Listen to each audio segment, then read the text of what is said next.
हो काल हो. खूप गोंधळ ऐकू येत होता, तर आवाज येत नव्हता प्रॉपरली. सर्वांनी हो स्वतःला हो. म्यूट करून घ्या.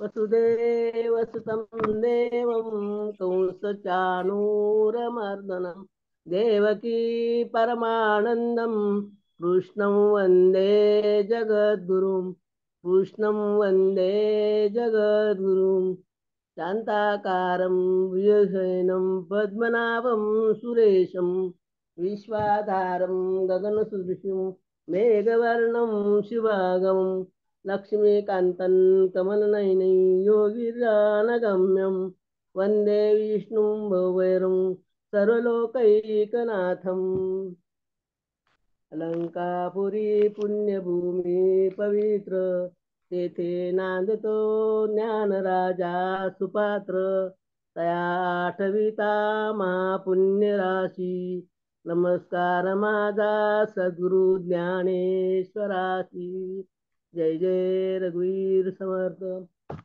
ओम पार्थाय प्रतिबोधितां भगवता नारायणन् स्वयं व्यासेन ग्रहीतां पुराणमुनिना मध्ये महाभारतम् ऐद्वैतामृतवर्षिणीं भगवती मष्टाध्यायिनी मम्ब त्वामनुसन्धानी भगवद्गीते भवद्वेनिशीं नमस्ते व्यास विशाल बुद्धे फुल्लारविन्दायतपत्रनेत्र येन तया भारत तैल पूर्ण प्रज्वलितो ज्ञानमय प्रदीपः प्रपन्न पारिताताय तोत्र मैत्रेकपाणे ज्ञानमुद्राय कृष्णाय गीतामृत द्वे नमः सर्वोपनिषदो गावो दोग्धा कुहपालनंदन पार्थो वत्स श्रीर्भोक्ता दुग्धं गीतामृतम् वसुदेव सुतं देवं कंसचानूरमर्दनं देवकी परमानन्दं कृष्णं वन्दे जगद्गुरुं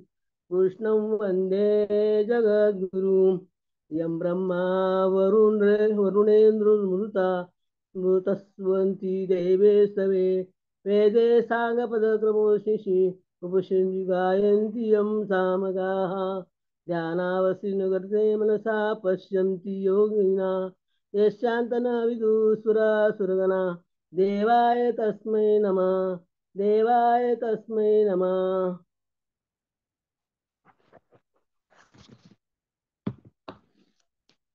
आज सुरू करते ताई प्राकृताई तरी रुखा जे फळे दाटली होय शाखा ते ओवांडली देखा बुडाशी ये. इतर दोनशे झाडांची अशी हा स्थिती 200 आहे पासून की घेता होता का? फांद्यांना पुष्कळ फळे आली आहे म्हणजे त्या वाकून बुडाला लागतात तैसे जेथून हा आघवा संसार तरुचा उठावा ते मुळी टेकती पाडवा वाढते निज्ञाने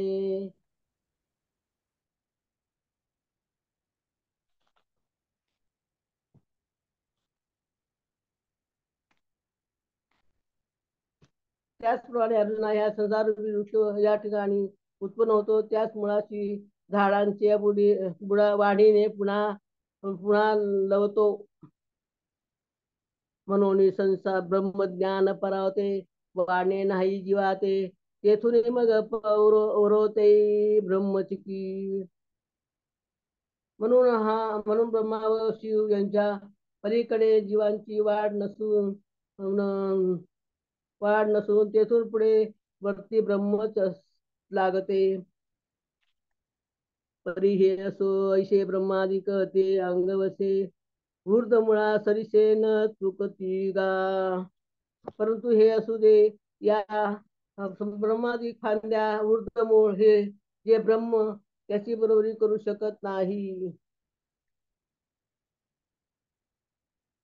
आणि काही शाखा उपरता जिया सनकादिका नामे विख्याता तया फळी मुळी नाडळता भरलिया ब्रह्मी आणखी निवृत्ती मार्गाच्या मृगमाच्या ज्या वर सनादिक शाखा आहेत त्यांची फळे व मुळे नसून त्या ब्रह्मरूपीच आहेत ऐशी मनुष्यापासून दानावी वृद्धी ब्रह्मादी विशेष पालवी शाखांची वाढी बरवी उंचावे पै त्याचप्रमाणे मनुष्य रूप फांदीपासून वरच्या बाजूच्या ब्रह्मादी रूप फांद्या आहेत त्या फार उंच जातात.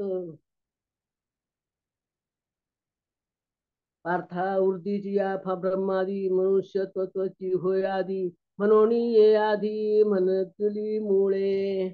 प्रार्था ब्रह्मादी रूपे ज्या त्यावरच्या उंच फांद्या आहेत त्या मनुष्यरूप फांदीपासून उत्पन्न झाल्या आहेत म्हणून तिला आम्ही वरच्या फांद्यांचे मूळ असे म्हटले आहे. एवं एवं तुझं अलौकिक हा ऊर्ध्व शाखू सांगितला भरखू ऊर्ध्वमूळू. त्याचप्रमाणे जो अलौकिक संसारूपी वृक्ष ऊर्ध्वमूल असून त्याला खाली वर भाषा फांद्या फुटलेल्या आहेत त्याचे वर्णन तुला सांगितले. आणि आधीची ही मुळे उपरती परिसविली सविमळे आता परिस उन्मळू कैसे निहा. त्याच याप्रमाणे ह्या झाडाच्या खालची व वरची मुळे असून त्याविषयी सर्व विवेचन तुला सांगितले. आता असा जो हा बळकट वृक्ष तो कोणत्या उपायाने उपटून टाकता येतो ते न रूपमस्ते तथोपलभ्यते नंदन चादीर्ण संप्रतिष्ठा अश्वत्थमेनं सुविरूढमूलम् असंगशस्त्रेण दृढेन चित्वा. हा संसारात असलेला प्राण्यांना व संसार वृक्षाची रूपे जेथे असे वर्णले आहे तसे उपलब्ध होत नाही. याचा अंत कळत नाही आणि त्याचा आरंभ कोठून झाला हे हे हे कळत नाही. त्याची स्थिती कळत नाही. त्याची मुळे फार खोल गेले आहेत. अशा या क्षणभंगूर संसार वृक्षाला अत्यंत दृढ मजबूत अशा संगरूप शाखां शस्त्राने तोडून तुझ्या हनपोटी ऐसे जमेल किरीटी. जे एवढे झाड उत्पाटी असे काही असे. परंतु अर्जुना ज्या मनात अशी शंका येईल की याप्रमाणे हा एवढा प्रचंड वाढलेला हा जो संसारूपी वृक्ष त्याला उपटून टाकील असे काय साधन आहे की ब्रह्म ब्रह्म ब्रह्मयाच्या शेवटवरी ऊर्ध शाखांची थोरी आणि मूळतव निराकारी वृद्धी असे. कारण याच्यावरच्या बाजूच्या भाषांकांची वाढ ब्रह्मलोकापर्यंत असून त्याचे मूळ निराकार ब्रह्मचे ठिकाणी आहे. ब्रह्मचे ठिकाणी आहे. हा स्थावर स्थावर ही तळी थाकत असे आधीचे डाळी माझी धावत असे दुधा मुळी मनुष्य रूपी. या वृक्षाच्या खाली येणाऱ्या फांद्या स्थावर जंगमाच्या तळात शिरलेल्या असून त्यांच्या मध्य भागात मृत्यूलोक भरलेला आहे. ऐसा गाडा आणि फाटू आता कोण करी येथा यात शेवटू तरी जणी हा हळहट हटतू धरिशी भा धरशी भाओ.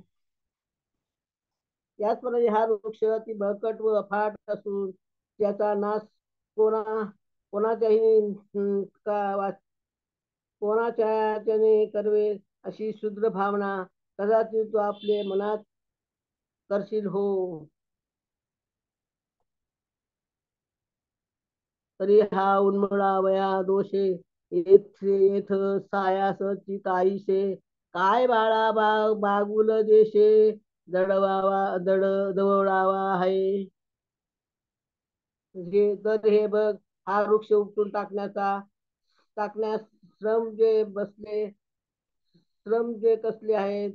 लहान मुलाला जो बागुल बुवा दाखवितात तो हाकून देण्यास त्याला कुठे दुसऱ्या देशात का घालवा लागतो. गंधर्व दुर्ग काही पाडावे काय शश विषान मोडावे होवावे मग सोडावे पुष्पकी.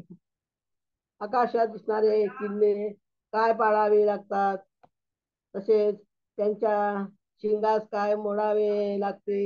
आकाशास जर पुष्प येईल तरच ते तोडता येईल, ते मुळी नाही मग मग तोडण्याचे श्रम कसले. तैसा संसारू हा विरा रुख नाही साचो कारा, मा उन्मळणी दरारा काहीसा तरी. त्याचप्रमाणे अर्जुना, हा तुला सांगितला संसारूपी वृक्ष खरा नाही, मग तो उपटून टाकण्यास कसली भीती आली आहे. आम्ही सांगितली परी मूळ झाडांची उपरी, ते वांजेची घरभरी लेकरू जैशी. आम्ही या झाडाची मुळे व डहाळ्या याविषयी जो प्रकार सांगितला तो वांजेच्या घरात पुष्कळ मुले लेकरे आहेत असे सांगितल्यापैकी होय. काय पिजती येईलेपणी स्वप्नची दिये बोलणी, तशी जाणते कहाणी दुगळीची ते. स्वप्नात जी आपण भाषणे करतो त्यांच्या जागी झाल्यावर झाल्यावर काही खरेपणा प्रत्ययास येतो का. त्याचप्रमाणे या संसारूपी वृक्षाची कहाणी स्वप्नाचे मांडवच आहे. भांडवत भांड स्वप्नाचे भांडवत आहे. वाचून आम्ही वाचून आम्ही दुर्पिली जैसे, याचे अचळ मूळ असे तैसे, आणि जैसेचे जरी हा असे साचोकारा. नाहीतर ज्याप्रमाणे आम्ही या झाडाचे वर्णन केले त्याप्रमाणे जर त्याची मुळे भक्कम असून हा पावलेला खरा झालेला विस्तार पावलेला खरा असता, तरी कोणाचे संताने निपजती तया उन्मळणे काय फुकिलिया गगने जाई जेलगा. तर कोणाची काय व्याली होती की तर कोणाची माय व्याली होती की त्याला उपटून टाकील. हे पहा, फुंकर घातल्याने आकाश कुठे नाहीसे होते काय.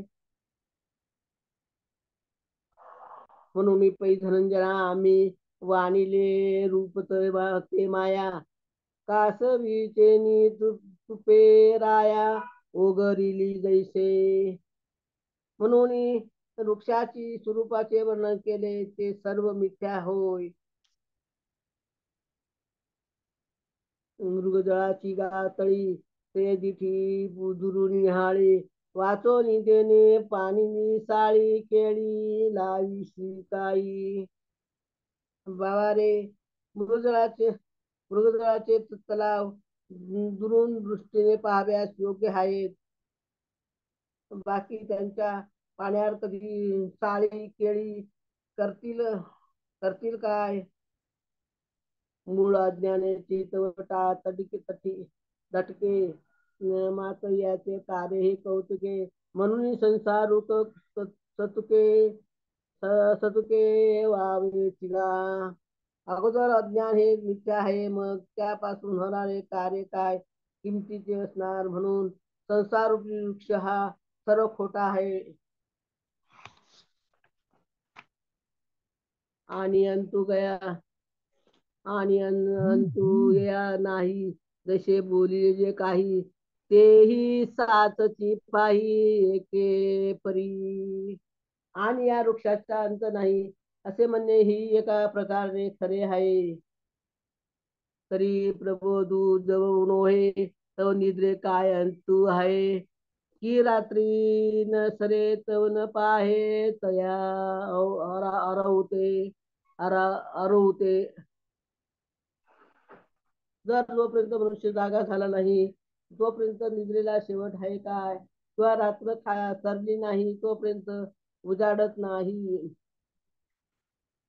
तैसा जो पार्था विवेको नुथवी माथा, तवंतु नाही अस्वस्था रूपाया. त्याचप्रमाणे हे त्याचप्रमाणे हे पार्था, जोपर्यंत ब्रह्मज्ञान उत्पन्न झाले नाही तोपर्यंत या संसारूपी अस्वस्थास अंत नाही. वाजते वारे निवांत, जवन राहे जेची तेथ, तव तरंगतानंत म्हणावीची की. जोपर्यंत वारा वाहत आहे तोपर्यंत समुद्रावरील शेवट लाटांना शेवट नाही असे म्हणावे लागते. म्हणून सूर्य जे हरपे तई मृग जळा भासू लोपे, का प्रभा जाय दीपे माल मालवलेनी मालवलेनी. म्हणून यावेळेस ज्यावेळेस सूर्य अंतात जातो त्यावेळी मृगजळाचा भास नाहीसा होतो, किंवा दिव्याचा प्रकाश दिवा मालवल्यावर नाहीसा होतो.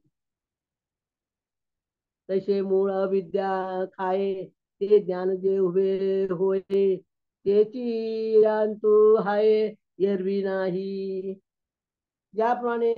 त्याप्रमाणे या संसारूपी वृक्षाची मूळ जे अज्ञान ते ब्रह्मज्ञानाच्या उदय झाल्याशिवाय नाशे होत नाही. ते विझाग अनादी ऐशी ही आधी शाब्दी, तो आळू आळू नोहे अनुरोधी बोलते या.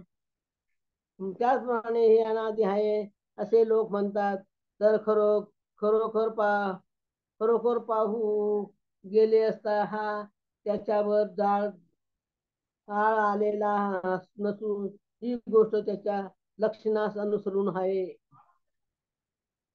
जे संसार वृक्षाच्या ठाई साचो कारत नाही, मान मान आई तयादी काही कोण होईल. कारण संसार वृक्षाचे ठिकाणी जर खरेपणास नाही मग तो मुळात नाही तर त्याचा आरंभ कोण होईल.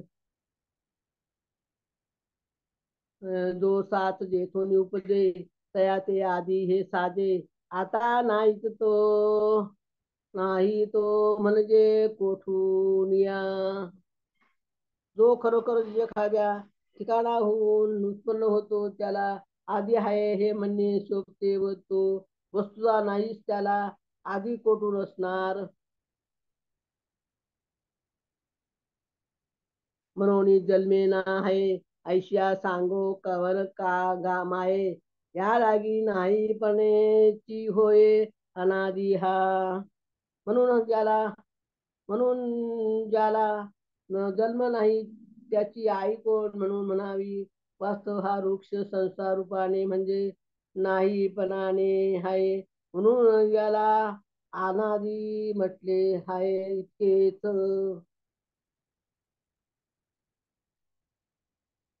बांजेची या लेखा कशी जन्मपत्रिका, नभी निळी भूमिका ते कल्पूपा. वांजेच्या मुलाची जन्मपत्रिका कोठून असणार, त्याचप्रमाणे आकाशात रंग निळा आहे अशी कल्पना कशी करता येईल. व्योम कुसुमांचा पांडवा कमने देठू तोडावा, म्हणून नाही ऐश्या भवा आधी कैची. अर्जुना, आकाशच्या पुष्पाचा देठ कोणास तोडता येईल. म्हणून ज्या संसारूपी वृक्षास अस्तित्वच नाही त्याला मुलारंभ कोठून असणार. जैसे घटाचे नाही पण असतची जसे केले केले निर्वाण, तो समूळ वृक्ष जाण अनादी हा.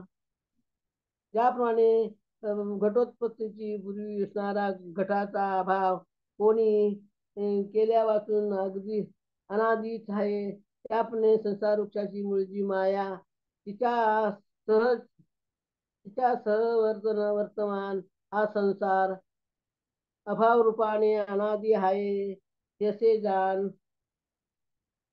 अर्जुना ऐसे पाही अद्यंतु यशी नाही, माझी स्थिती आभासे काही तरी तवाळ ते.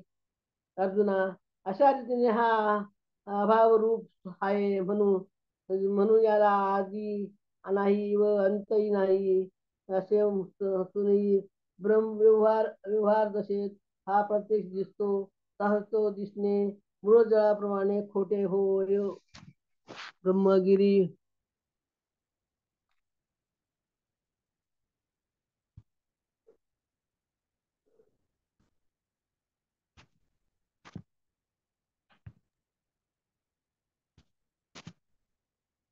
काही आवाज गेला का? नाही नाही, चालू आहे. म्हणा. चालू हा ठेवा. चालू ठेवा, चालू ठेवा. आहे आवाज. आहे का? हा. ब्रह्मगिरी होऊन न निघे आणि समुद्री ही किरण निघे माझी दिशे वावगे मृगांबू जैसे. कोण मृगजळाची एखाद्या ब्रह्मगिरीपासून उत्पत्ती होत नाही व एखाद्या समुद्राच्या ठिकाणी लयी होत नाही असे असूनही मध्यंतरी दिसते, म्हणून त्याही वेळेला ते वास्तविक नाहीत. तैसा जंती कीर नाही आणि सातवी नोहे कही परी परी लटके पणाची नवाई पडी भासे गा. ज्याप्रमाणे संसार शहादी काली नाही अंतही नाही आणि मध्येही दिसला तरी नाही. तात्पर्य कोणत्याही काली ज्याचे अस्तित्व नाही, परंतु याच्या खोटेपणाचा काय चमत्कार सांगावा की हा नसून आहे असा भासतो. नाना रंगी गजबजे जैसे इंद्रधनुष्य देखीजे जैसा नेन तयापजे नोहे जैसा ऐसा नोहे ऐसा. म्हणून इंद्रधनुष्य ज्याप्रमाणे नाना प्रकारच्या रंगाने भरलेले दिसते, त्याप्रमाणे हा संसारूपी वृक्ष अज्ञानास हा अज्ञानासच आहे असा दिसतो. अन अज्ञान्यासच आहे असा दिसतो. ऐशेनी स्थितीचे वेळे भुलवी अज्ञानाचे डोळे लागवी हरी मेखळे लोकू जैसा. संसार आपल्या स्थितीच्या वेळेस अज्ञानाच्या अज्ञानाच्या डोळ्यांना आपल्या सत्यत्वाची भूल पाडतो, असा ब्रह्मरूपी लोकांच्या डोळ्यांना आपल्या चातुराने भुलवतो. आणि नसतीची शामिका योमी दिसे जैशी दिसो का तरी दिसणे क्षणा एका होय जाय. आणि आणि आकाश ठिकाणी नसताना निळा रंग दिसला तरी तो दिसो त्यात तरी खरेपणा आहे काय?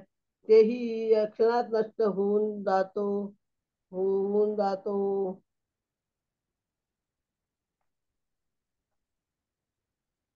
स्वप्न ही मानिले लटके तरी निर्वाह हो का एका सारखे देवी आभासु हा क्षणिके रीताची गा. स्वप्नातले पदार्थ लटके रचून सत्य मानले तरी त्यांच्यापासून कायमचा निर्वाह होतो का नाही. त्याप्रमाणे हा आभास मात्र संसार वस्तूत नाही दिसला तरी तो क्षणभरी एकरूपाने राहत नाही. देखता है आवडे घेऊ जाईचे तरी नातुडे तैसा टिकू की जे माकडे जळा माझी लाक माकडे जळा माझी. हा संसार चांगला दिसला म्हणून विचार करून घ्यायला असे गेले असता कोठे आढळत नाही. जसे माकड चेष्टा करते त्याप्रमाणे जलातही चेष्टा दिसतात, परंतु त्या खऱ्या नसतात.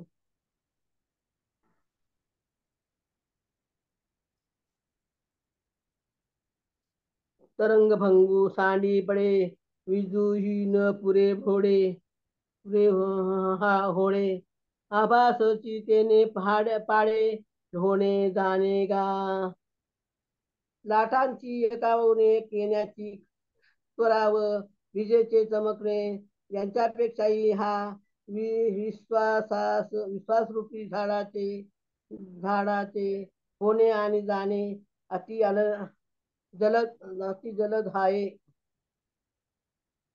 जैसा ग्रीष्म शेशीचा वारा नेमजे समोर की पाठी मोरा तैशी स्थिती नाही तरुवरा भवरूपाया. ग्रीष्म ऋतूच्या शेवटचा वारा जसा समोरून किंवा पाठीमागून येतो ते समजत नाही, तशी या या नसणाऱ्या संसार वृक्षाची स्थिती आहे. एव आदिनांतु स्थिती नारूप याशी आथी आता कायशी कुंठा कुंती उन्मळून गा.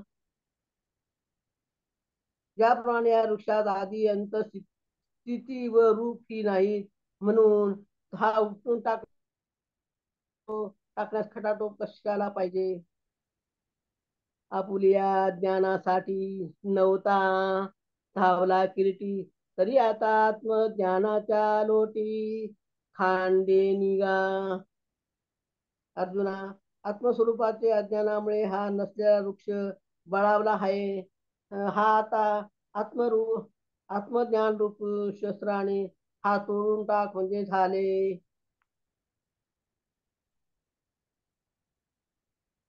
वाचोनी ज्ञान विनयके उपाय करीशी जितके तीही गुंफशी अधिके रुकी.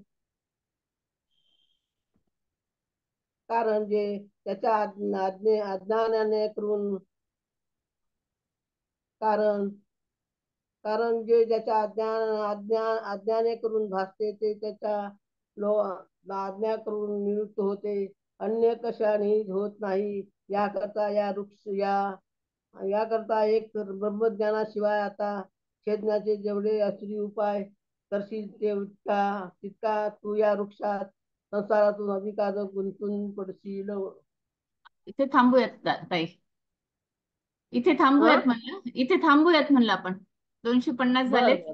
हा, बसायला घ्या. हो हो. हम्म.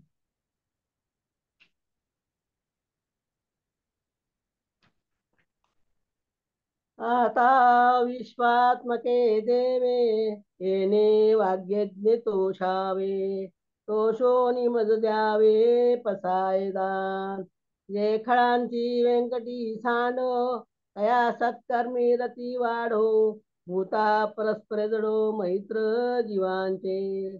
दुरितांचे तिमिरताओ विश्वस्वधर्म सूर्य पाहो, जो जे वांछिल ते लाहो प्राणीजात. वर्ष सकळ मंगळी ईश्वर निष्ठांची मांदी आळी, अनंत भेऊ मंडळी भेट तू भूता. चला कल्पगुरुचे आरव चेतना चिंतामणीचे गाव, बोलते जे अर्णव पियुषांचे. चंद्रमे जे लांछन मार्तंड जे तापहीन, ते सर्वाई सदा सज्जन सोय रे हो तू. किंबहुना सर्व सुखी पूर्ण होऊन तिन्ही लोकी, भजितो आदि पुरुषी अखंडित. आणि ग्रंथोपजीवे विशेषी लोकी ये, दृष्टादृष्टजिते होवा वेदो. हेत म्हणे श्री विश्वेश्वराओ हा होईल दान पसाओ, येणे वरी ज्ञानदेव सुखिया झाला.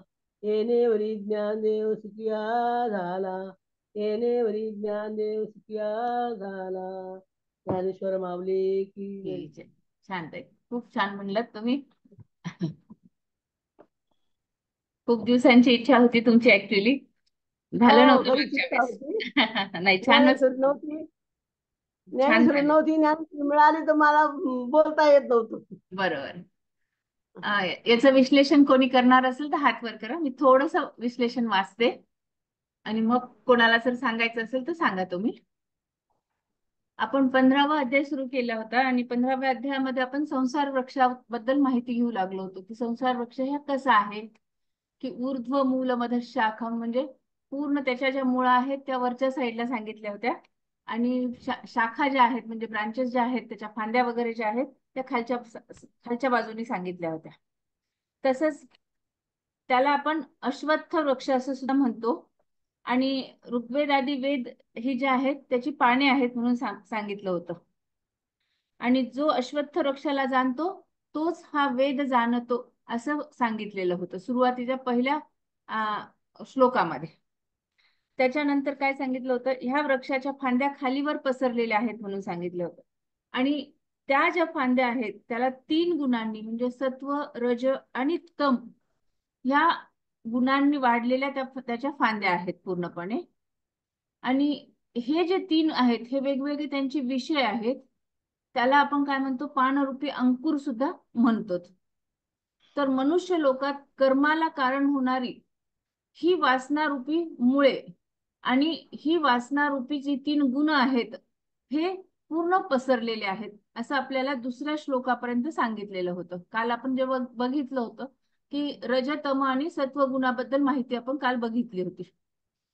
आज आता आपल्याला काय बघितलं आपण, आजचा आपण श्लोक बघितला की न रूपमस्येह तथोपलब्धते नान्तो न चादिर्न न च संप्रतिष्ठा अश्वत्थमेनं सुविरूढ मूलम असंग शस्त्रेन दृढेन चित्वा. तर याच्याबद्दल आज आपल्याला माहिती बघायची होती. तर याच्यामध्ये जर बघितलं तर काय होतं की ज्ञान विचार जसा केला आपण तर त्या संसार वृक्षाचे स्वरूप वर्णन केल्याप्रमाणे सांगितलेलं आहे पूर्ण. की आपण जसं काही बघितलं कालच्या कालच्या कालच्या आपण याच्यामध्ये जोपर्यंत बघितलं की संसार वृक्षाचे त्याच्या ब्रांचेस कशा आहेत, सत्वगुण रज कसं आहे, हे सगळं जेव्हा बघितलं पण ते तसं स्वरूप नाहीच आहे म्हणून सांगितलं. की आपण जसा विचार केलेला आहे त्याप्रमाणे ते दिसूनच येत नाही असं त्यांचं म्हणणं आहे. न रूपमस्ये तथोपलभ्यते. मग आता कसं आहे नेमकं, तर याला आधी अंत काहीच नाही आहे, हे अस्तित्वातच नाही आहे म्हणून सांगितलेलं आहे. त्याच्यानंतर याच्यामध्ये काय सांगितलं अजून की दृढ ब्रह्म बद्धमूल जे आहे झालेलं ते असंग आहे.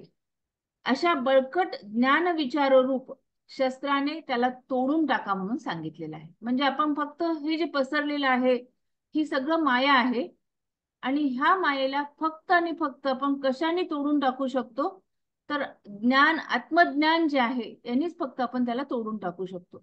बाकीच्या कुठल्याच गोष्टीने आपण त्याला तोडून टाकू शकत नाही. आणि जसं जसं आपण त्याचा विचार करू म्हणा किंवा आपण वेगवेगळे जेव्हा वेगवेगळं आपण त्याला विचार करायचा आणि त्याला खोडून काढायचा प्रयत्न जर करायला लागलो तर त्या मायारूपी भवचक्रामध्ये आपण फक्त आणि फक्त अडकत जातो असं आजच्या याच्यामध्ये सांगितलेलं आहे. बाकी मग तुम्ही काहीही करा, फक्त आणि फक्त ह्या अश्वत्थ वृक्षाला आपण आत्मज्ञान रूपी शस्त्राने तलवारीने फक्त आपण त्याला कापून टाकू शकतो असं ह्या पूर्ण याचा मतितार्थ आहे आजच्या याचा. आता तेच थोडक्यामध्ये मी वाचून दाखवते. अर्जुना, तुझ्या मनात असे येईल की एवढे मोठे झाड जे की अफाट पसरलेले आहे, ज्याच्या शाखा ब्रह्मलोकापर्यंत विस्तारल्या असून त्याची मुळे वर निराकार परब्रह्माच्या ठिकाणी आहेत, तर त्याचा नाश कोणाच्याने होईल. इथं प्रश्न विचारलेला आहे की असं तुझ्या मनामध्ये येऊ शकतं की हे जे अफाट विस्तारलेलं झाड आहे आणि याची मुळे आणि ब्रांचेस हे वेगवेगळ्या ठिकाणी पसरलेले आहे, परब्रह्मापासून ब्रह्मलोकापर्यंत पसरलेला आहे, तर हे कोणाच्याने याचा नाश होऊ शकेल. तर असे सर्व प्रश्न हे अर्थहीन आहेत. म्हणजे हे सगळे प्रश्न जे आहेत हे अर्थहीन आहेत. ह्या संसार वृक्षाचे जे काही वर्णन सांगितले आहे ते जीवाला झालेल्या अज्ञान भ्रांतीने वर्णन होय असे समज. म्हणजे आपल्याला मनामध्ये फक्त ही भ्रांतीच निर्माण झालेली, आपण जसं जसं गोष्ट ऐकायला लागलो तशी मनामध्ये आपण विचार करायला सुरुवात केलेली आहे. पण हे सगळं काय आहे तर भ्रांत आहे आणि अज्ञान असल्यामुळे आपण त्याचा विचार वेगवेगळ्या दृष्टीने आपण करत आहोत अशा पद्धतीने. आता उदाहरण एक सांगितले त्यांनी की मृगजळाची तळी. आता मृगजळ म्हणजे काय, आपण समोर जर बघितलं तर आपल्याला खूप सुंदर असं पाणीच पाणी दिसतं किंवा हे दिसतं. तर ते जे मृगजळ आहे त्यांनी समजा आपण धान्य उगवायला सुरुवात केली तर शक्य आहे का, कारण तिथं पाणी नाहीये, फक्त आपल्याला ते पाणी भासतं. एवढंच त्यांनी सांगितलेलं आहे की मृगजळाची तळी भरलेल्या जशी दुरून बघावी पण त्या तळ्यात धान्य पिकविता येत नाही, तसेच संसार वृक्षाचे मूळ जे अज्ञान तेच खोटे म्हणजे भ्रांतिरूप आहे म्हणून सांगितलेलं आहे. मग त्यापासून उत्पन्न झालेले कार्य कुठून खरे होणार आहे? की ते जे भ्रांतिरूप असेल तर त्यापासून जे काही उत्पन्न होणाऱ्या काही गोष्टी असतील तर त्या खऱ्या होणार नाहीत, म्हणून तो खोटाच आहे. तोपर्यंत अविद्या नाहीशी होत नाही, तोपर्यंत संसार रूपी वृक्षाचा नाश होत नाही. ते ज्ञानाने नाहीशी होते, तिथे ब्रह्मज्ञान प्रगट झाले पाहिजे. ते ज्ञानाने नाहीशी होते म्हणजे तिथं ब्रह्मज्ञान आपल्याला प्रगट झालं पाहिजे, आपल्याला ते समजलं पाहिजे, तरच ते नाहीशी होऊ शकतं. संसार वृक्ष अनादि असे म्हटले, अनादि आहे असे म्हटले आहे. म्हणजे काय आहे अनादि आहे? म्हणजे त्याचा काय आहे की ते कुठून सुरुवात पण नाही झालेली, आधी पण नाही झालेला आणि अंत पण झालेला नाही आहे. आपण त्याला रोवू पण नाही शकत किंवा तो फुलवू नाही शकत किंवा काहीच करू शकत नाही. फक्त आपण त्याच्यावर काय करतो तर मनाचे मनोरे आपण बांधू शकतो. अशा पद्धतीने संसार वृक्ष अनादि आहे असे म्हटले आहे. ते कसे आहे ते बघूयात. बघा, संसार वृक्षाच्या ठिकाणी यत्किंचितही सत्यता नाही. म्हणजे तो जर अस्तित्वातच नाही तर त्याची उत्पत्ती कशी असणार? जे उत्पन्न होत नाही व अस्तित्वातही नाही, अशामुळे संसार वृक्षाला अनादि म्हटले आहे. याच दृष्टीने संसार वृक्षाला आदि अंत नसून मध्ये जी काही त्याची स्थिती भासते ती भ्रांतिजन्य म्हणून खोटी आहे. भ्रांतिजन्य आहे. भ्रांतिजन्य म्हणजे फक्त आणि फक्त ती आपल्याला भासते, पण तिथं तसं काहीही नाही आहे, म्हणून ती खोटी आहे. पण त्या खोटेपणाचे कौतुक असे आहे की वस्तू नसून भासते. जसे इंद्रधनुष्य, आकाशातील इंद्रधनुष्याचं उदाहरण त्यांनी दिलेलं आहे ज्ञानेश्वर महाराजांनी, की आपल्याला इंद्रधनुष्य भासतं, पण ते खरंच इंद्रधनुष्याचे रंग असतात का? तर ते नसतात. फक्त ते भासमान एक आकृती आहे असे त्यांनी सांगितलेले. किंवा अजून एक दुसरं उदाहरण असे सांगितले की गारुडी जो आहे तो दोरीचा साप करतो आणि आपल्या पुढे वळवळ वळवळ फक्त दोरी फिरवतो आणि आपल्याला काय वाटतं की सापच तो वळवळ करतो आहे काय की, तर तो सुद्धा काय आहे आपल्याला साप वाटतो, पण ती दोरी असती प्रत्यक्षात. म्हणजे ते भासतं पण ते खरंच असतं का? तर नाही. म्हणून दोरी साप दाखवून लोकांना घाबरवितो. आता इथे सांगितले परत, अर्जुना, मुळीच अस्तित्वात नसलेला हा वृक्ष अज्ञान भ्रमाने बलवान झाला आहे. अज्ञान भ्रमाने म्हणजे आपल्या अज्ञानतेमुळेच तो बलवान झालेला आहे. म्हणून तो आत्मज्ञान रूपी खड्गाने, खड्ग म्हणजे काय? तलवार, तलवारीने तो कापून टाकला पाहिजे.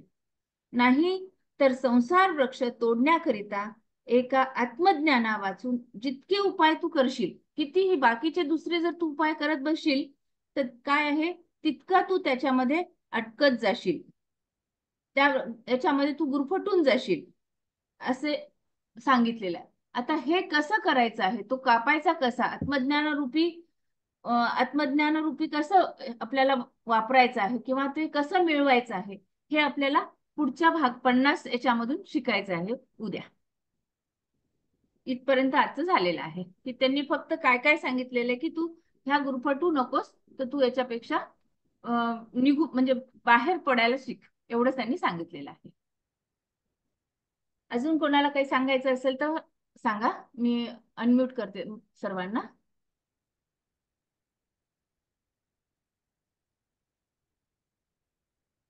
हँड रेज करा कोणी काही बोलू शकत असेल तर.